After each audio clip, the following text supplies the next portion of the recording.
एगो घर में का करी एक जनी बाड़ी महारानी जी के दिन रात रूम में घुसल नहीं रूम से बाहर निकली हैं तनी हम लोग चली माई के अपने बत्ती गाली फोन लगा के। हेलो हाँ नमस्ते माई। ना रे माई बड़ी के बेटा मत चिल्लात बा का बेटा ना रे माई अपने ना रावण कुंभकर्ण के नींद मारे ले ना और लड़कन बच्चन कैसे छोड़ देवे ले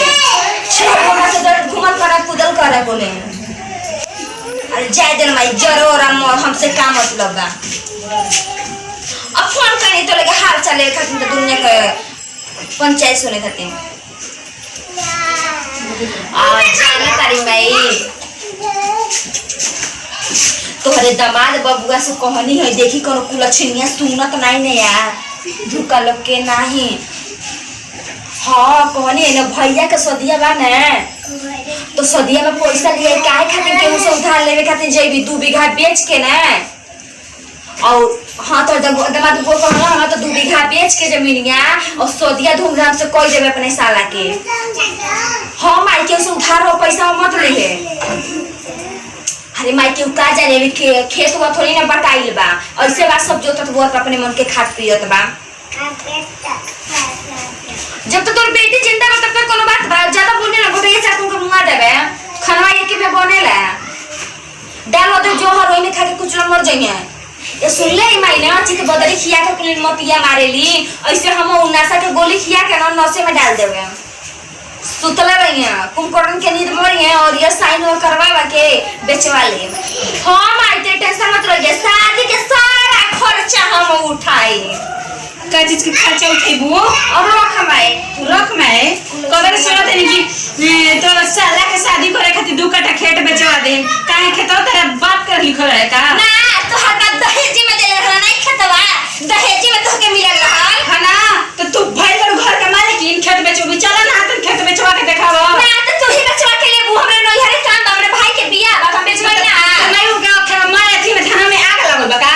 हमरे माई बाबू के खेत बेचताटे हमहु देखो कानी हमरे भाई के बियाह है में के खेत नहीं बेचे देवे ले मार कतल फौदारी सब हो जाई खाते तारे नु जाय को जो फौजी अपना माई की है जो ना भजबे हमर माई दादा बियाह कर दे हमरा ससुराल में रहे का काहे यो ना में बियाह कर सी जो घर उजर के काट देवे तोरा जमीन बेचवा के अपने भाई के बियाह ना कर देनी तसली राजपूत खानदान के ना हां तो आई तो मर जइतन भौजइया होय देखो ओ रानी मंगो चरनी के हमर खेत बेचवाए पर लागल बिया ई तो घर में कलाबिन डाइन लागल बिया लागत कि मोर घर के खानदान के नासी के रोक दी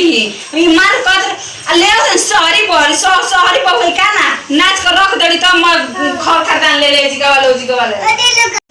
देखो तानी कोहत बिया ना तो हम खेत ना बेच देवे हम ओ देखो तानी अगर खेत बेचे ना जी त ना हम चूल्हा में 2 गो लगवैनी और 2 गो चूल्हा जरवैनी तो हमरो नाम काजो ठीना का डोले बिया देखी चाह आय हाय घरे राम हो देखा हो अरे रामवा हो रामवा विपत होय देखा हो रामवा विपत पड़नी के चाय बना के रखले बिया एक लोटा तबे हम कोई भोलसिया दूध दे के सब दूध हमर का होत बा आप पड़लो तो हम चाय पियबू अरे रानी होय देखो हो दादा हो चाय बना के रखले बनी कि हमर पापा या भाई आओ तो चल अपना हाथ से हाय देखो हो पड़नी के चाय बनावे हमार मत गाय दूध के लिए हमार मत भैंस दूध के लिए और दूध के चाय बना के स्पेशली बाबू दे हम का कहिया कि तू ही दूध पिएबे खाली अनाज जमीन तो बाबू दे का दहेज में जन का तू बेच के खरिया सूरज के हमार भता लेके गाय दूध के दी तो भैंस दूध के दी तो दूध पी और हाय चाय अपने बाप भाई के पियाई ना तो तोर माई के बाबू के करेजा में उछले खातिर ले जाता नहीं ले जानी हमरे माई बाबू के करेजा में काहे उछले गोबर करेजा में उड़ जा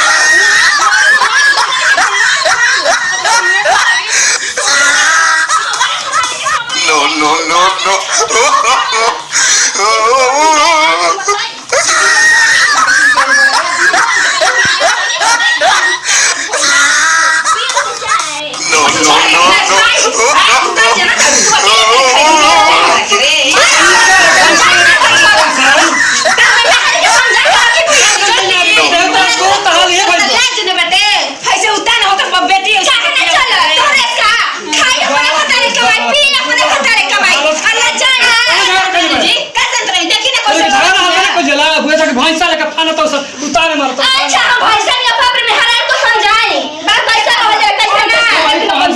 दादा ना करना रही तो महिला खाई तू सब तोहनी के सही कह रहे भैया जी मेहरारू के नाक में